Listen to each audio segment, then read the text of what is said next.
High viewers నమస్తే. నిన్న America అధ్యక్షుడు డొనాల్డ్ ట్రంప్ వైట్ హౌస్‌లో ఉక్రెయిన్ అధ్యక్షుడు వోలోదిమిర్ జెలెన్స్కీతో సమావేశమయ్యారు. ఈ సమావేశంలో యూరోపియన్ దేశాల నాయకులు కూడా పాల్గొన్నారు. ఈ భేటీ రష్యా ఉక్రెయిన్ యుద్ధాన్ని ముగించడానికి ఒక ముఖ్యమైన అడుగుగా చెప్పవచ్చు. ఈ సమావేశం ఎందుకు జరిగింది? ఏం మాట్లాడుకున్నారు? దాని వెనుకున్న కథేంటో ఇప్పుడు తెలుసుకుందాం. రష్యా మరియు ఉక్రెయిన్ మధ్య గత కొన్ని సంవత్సరాలుగా యుద్ధం జరుగుతోంది. ఈ యుద్ధం వల్ల ఉక్రెయిన్‌లో చాలా నష్టం జరిగింది. ప్రజలు బాధపడుతున్నారు.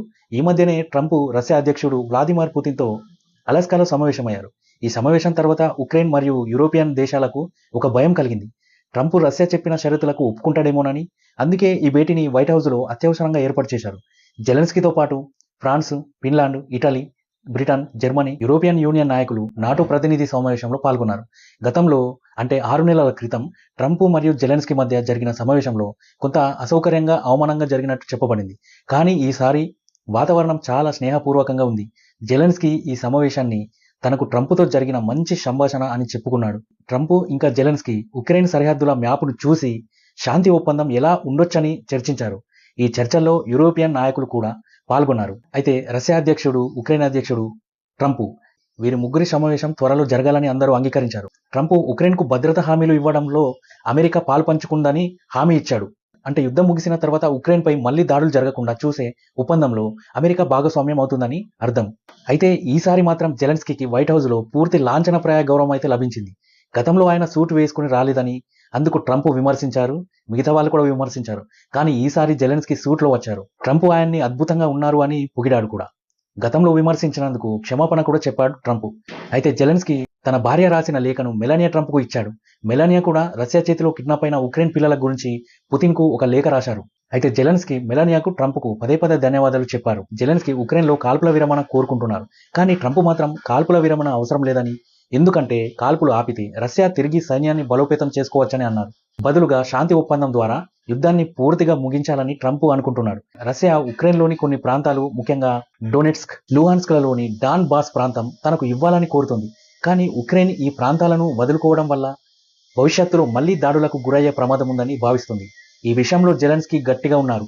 రష్యాను ఆపడానికి అమెరికా, యూరోప్ సహాయం కావాలని చెప్పారు. ట్రంప్, జెలెన్స్కీ, పుతిన్ ముగ్గురు కలిసి మాట్లాడే సమావేశం త్వరలో జరగవచ్చని ట్రంప్ చెప్పారు. ఈ సమావేశం గాని జరిగితే శాంతి ఒప్పందానికి మంచి అవకాశం ఉంటుందని, లేకపోతే యుద్ధం కొనసాగుతుందని అన్నారు. శాంతి ఒప్పందం తర్వాత ఉక్రెయిన్పై మళ్లీ రష్యా దాడి చేయకుండా ఉండడానికి అమెరికా, యూరోపియన్ దేశాలు, నాటో కలిసి ఒక ఒప్పందం చేయాలని చూస్తున్నారు. ఈ ఒప్పందంలో ఉక్రెయిన్ సరిహద్దులను స్పష్టంగా నిర్వచించడం, రష్యా ఒప్పందాన్ని ఉల్లంఘిస్తే అమెరికా, యూరోప్ సైనిక సహాయం లేక ఇతర మద్దతు ఇవ్వడం, ఉక్రెయిన్ సైన్యాన్ని బలోపేతం చేయడానికి శిక్షణ, ఆయుధాలు అందించడం.